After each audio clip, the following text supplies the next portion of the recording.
Assalamualaikum warahmatullahi wabarakatuh. Selamat pagi, siang, sore, malam. Perkenalkan, nama saya Alpina Damayanti dengan NIM 11241025 dari kelas MA 24C11, mata kuliah Manajemen Keuangan.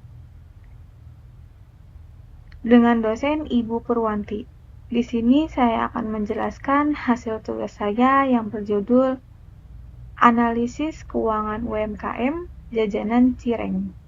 Dalam tugas ini saya akan menjelaskan beberapa hal, yaitu yang pertama ada profil usaha, target pasar, tujuan dan metode analisis, analisis keuangan, serta hasil dari analisis, dan yang terakhir ada makna dan kesimpulan dari presentasi ini.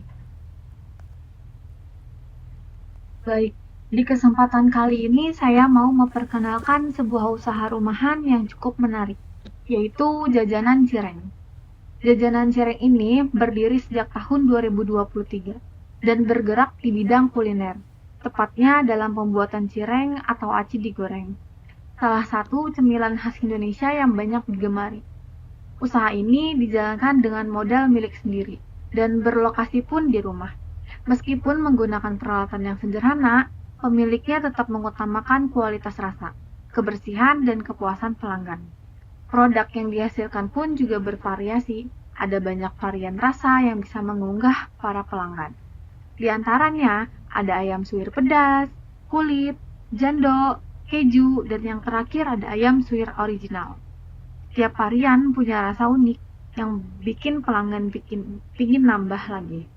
Melalui usaha ini, kita bisa lihat bahwa dari dapur rumahan pun bisa lahir produk kuliner kreatif dan berkualitas, asal dikelola dengan niat dan ketekunan. Selanjutnya ada target pasar Jajanan Cireng. Target pasar Jajanan Cireng ada beberapa. Yang pertama, ada tetangga dan warga sekitar, pembeli terdekat yang bisa langsung pesan lewat chat. Yang kedua, ada teman sekolah, kuliah, dan kerja.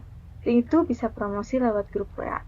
Yang ketiga, ada anak muda dan ibu rumah tangga di media sosial yang sering lihat promosi makanan di Facebook maupun di Instagram.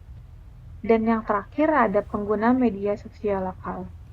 Orang-orang di sekitar daerah tempat tinggal yang aktif di grup jual beli online. Jadi, bisa disimpulkan bahwa Jajanan Cireng memiliki target pasar yang luas, terutama di lingkungan sekitar dan di media sosial. Dengan promosi sederhana lewat chat dan media sosial, usaha ini bisa dikenal lebih banyak orang tanpa perlu biaya besar.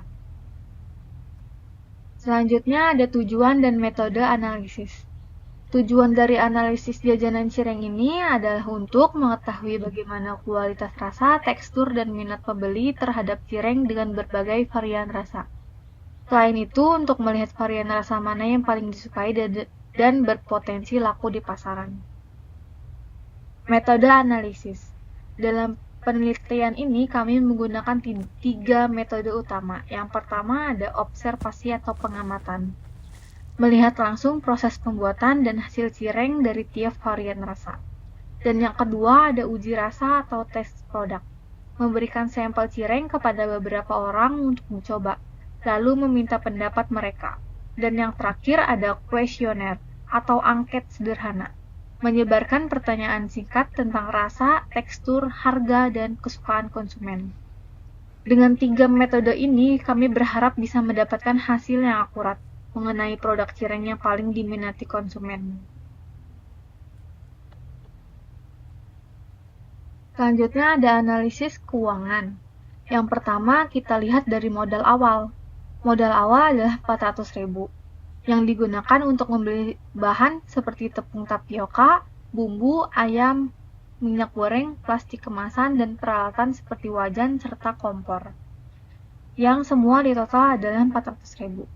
Selanjutnya ada biaya produksi per hari, sekitar 130.000, yang terdiri dari bahan baku 100.000, minyak dan gas 20.000, kemasan 10.000. Jadi total biaya harian adalah 130.000. Selanjutnya, biaya produksi per hari. Ada harga jual per pieces adalah 2.500 dengan perkiraan penjualan 150 per pieces per hari. 150 pieces per hari. Sehingga total pendapatan harian adalah 375.000. Jadi untuk mendapat total biaya bersih adalah pendapatan dikurang biaya. 375.000 dikurang 135.000, total adalah pendapatan per hari 245.000. Itu untuk keuntungan bersih. Jadi kesimpulannya adalah usaha ini cukup menguntungkan karena modal awal relatif kecil dan bisa cepat balik modal jika penjualan stabil setiap hari. Hasil analisis jajanan cireng berdasarkan pengamatan dan uji coba penjualan. Yang pertama ada cireng dengan varian rasa pedas dan keju paling banyak disukai pembeli. Dan yang kedua ada dari 100 potong yang dijual per hari, sekitar 70% pembeli memilih rasa pedas. Yang ketiga ada tekstur cireng renyah di luar dan kenyal dalam, menjadi daya tarik utama. Dan yang keempat ada harga jual 2.500 per potong dianggap terjangkau oleh semua kalangan, terutama pelajar dan anak muda. Dan yang terakhir ada promosi lewat WhatsApp, Facebook, dan Instagram cukup efektif untuk menarik pelanggan sekitar rumah. Dan yang terakhir adalah makna dan kesimpulan dalam analisis jajanan cireng ini. Maknanya adalah bahwa usaha kecil rumahan seperti ini dapat menjadi peluang bisnis yang menjanjikan, terutama jika dikelola dengan baik dan dipasarkan melalui media sosial. Respon positif dari pembeli menunjukkan bahwa produk sederhana pun bisa diminati jika memiliki rasa enak, harga terjangkau, dan promosi yang tepat sasaran. Kesimpulannya adalah usaha jajanan cireng dinilai layak dikembangkan karena terbukti menghasilkan keuntungan, memiliki pasar yang jelas, contohnya ada pelajar, anak muda, dan masyarakat sekitar, serta mudah dipasarkan secara online.